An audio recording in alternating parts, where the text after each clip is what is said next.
Chit చాట్లలో ఈ రకంగా అన్ని విషయాలు చెప్తున్నారు కదా. సో దీని గురించి చర్చించాల్సిన అవసరం ఉంది. కామెంట్లు ఇప్పుడు ఒక విషయం చెప్పే వినండి, మీరు వన్ సైడ్ గానే మాట్లాడకండి. ఎవరైనా ఇలా పోకూడదు, ఇలా ఉండకూడదు, ఇలా ఉంటే నేను గ్రామాలలో తిరుగుతున్నాను, జిల్లాలలో తిరుగుతున్నాను, ఇగో ఇలా ఉంటే బాగుంటుందని చెప్పడంలో తప్పే ఉంటది. దానికి వీళ్ళకేమో అవసరము నాకు అర్థం కాదు. మా పార్టీలో ఉండనన్నారా, లేకపోతే పార్టీని ఏమైనా తిట్టిందా, కేసీఆర్ గారిని ఏమైనా అన్నారా? ఏం కాదు కదా. కొన్ని వెసులుబాట్లు ఉంటే, కొన్ని లోటుపాట్లు ఉంటే వాటన్నింటిని సరిదిద్దుకొని ఖచ్చితంగా మళ్ళీ అధికారం వైపు పయనించాలంటే అందరం కలిసికట్టుగా పనిచేస్తాం. రామ్మూర్తి గారు అదే డౌట్స్ పెడుతున్నారు, సగం సగం చెప్తున్నారు. అందుకే మిమ్మల్ని ఈ రోజు అడుగుతున్నాము. డౌట్స్ సగం కేసీఆర్ అనలేదు, కేటీఆర్ ని డైరెక్ట్ గా అనలేదు, కానీ కేసీఆర్ చుట్టూ దయ్యాలున్నాయని చెప్పేసి కమెంట్లు, బీఆర్ఎస్ ని బీజేపీలో కలిపే కుట్రలు జరిగాయని దానికి ఏం చెప్తారు? కుట్రలు కుతంత్రాలు అవి ఎక్కడ జరిగిందో ఏం జరిగిందో మరి ఆమె అన్న మాటలు మీరు ఎట్లా ఒక్కిక్కరిచ్చారో మాకు తెలియదు. కానీ బీఆర్ఎస్ పార్టీ ఒక బలమైన శక్తిగా ఎదుగుతున్నది. ఈ 16 నెలల కాలంలో అసలు ఇప్పుడు అందుకే ఎన్నికలు పెట్టడానికి వీళ్ళకి భయపడుతున్నారు. ఎన్నికల వైపు పోవాలంటే భయపడుతున్నారు. 6 మంత్రులు వేయడానికి భయపడుతున్నారు. మొత్తం పరిపాలన మొత్తం గాలి కొద్దిరు, మొత్తం చేతులు ఎత్తేసారు.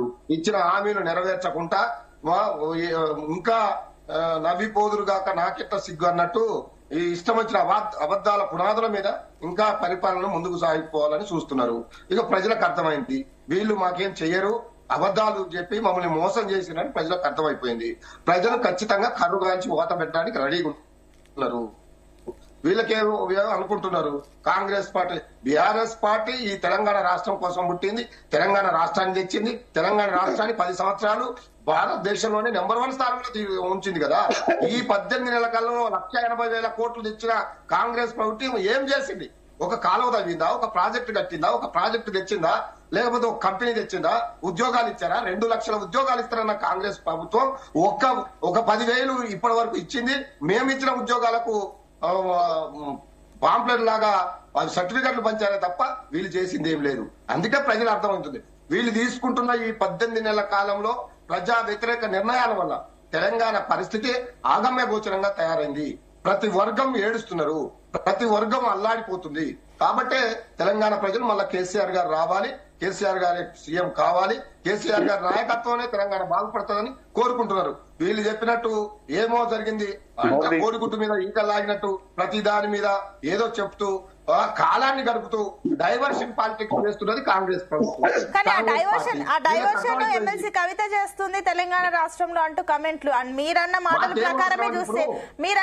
ప్రకారమే చూసామనుకోండి, సరే మీరన్నట్లుగానే తెలంగాణ రాష్ట్రం కోసం టీఆర్ఎస్ పుట్టింది తెచ్చింది అని చెప్పినా కానీ ఈ రోజు అటు టీఆర్ఎస్ బీఆర్ఎస్ గా మారిన తర్వాత బీఆర్ఎస్ ని బీజేపీలో విలీనం అంశాన్ని కవిత ప్రస్తావించిన తర్వాత అటు రాజా సింగ్ కూడా కవిత చెప్పింది నిజమే అంటూ కమెంట్లు చేస్తే దీన్ని ఏ రకంగా చూడాలి?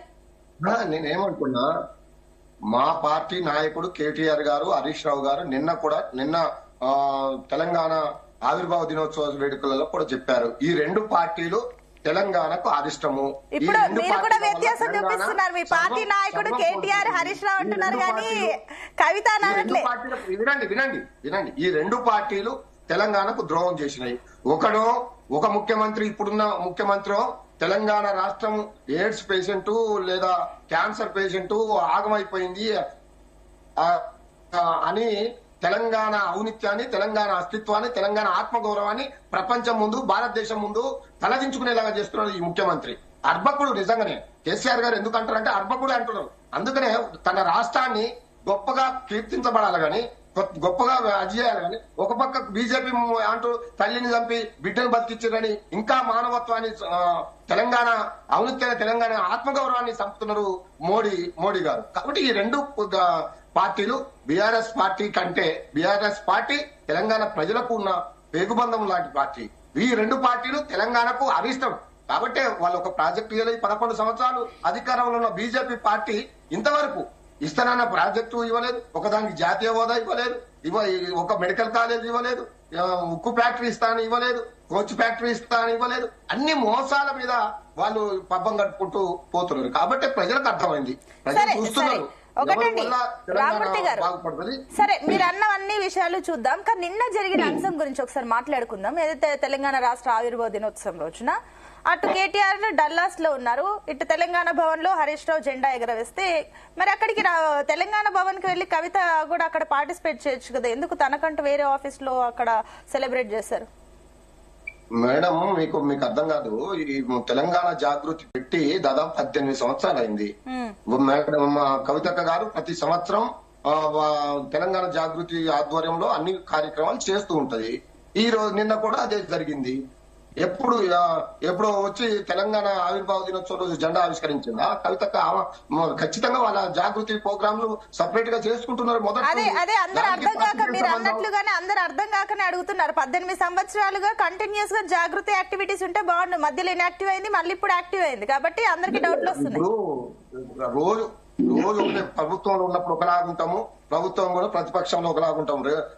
రెండు వైపులో ఒక్కసారి ప్రభుత్వంలో ఉన్నట్టు బీఆర్ఎస్ పార్టీ ఉంది కదా, వీళ్ళు అర్థం కావడం లేదు. కాంగ్రెస్ పార్టీ చెప్పిన అబద్దాలని ఇప్పటికైనా వాళ్ళు చేస్తున్న తప్పులని చెప్పడం లేదు. ఊకే కేసీఆర్ గారి గవర్నమెంట్ ను తిట్టడానికే వీళ్ళ బతుకులంతా తెల్లారుతున్నాయి. కానీ కనీసం మరి మేము హామీలు ఇచ్చినాము, ఇగో ఇన్ని హామీలు ఒక్కటి కూడా నెరవేర్చలేదు. ముసలి వాళ్లకు 4,000 రూపాయలు ఇవ్వాలి, మహిళలకు 2,500 ఇవ్వాలి, రుణమాఫీ కాలేదు, రైతు బంధు రాలేదు, అందరూ గగ్గోలు పడుతున్నారు. ఒడ్లు కొనలేక రోడ్ల మీద రైతులు ఒడ్ల కుప్పల మీద సరిపోతున్నారు.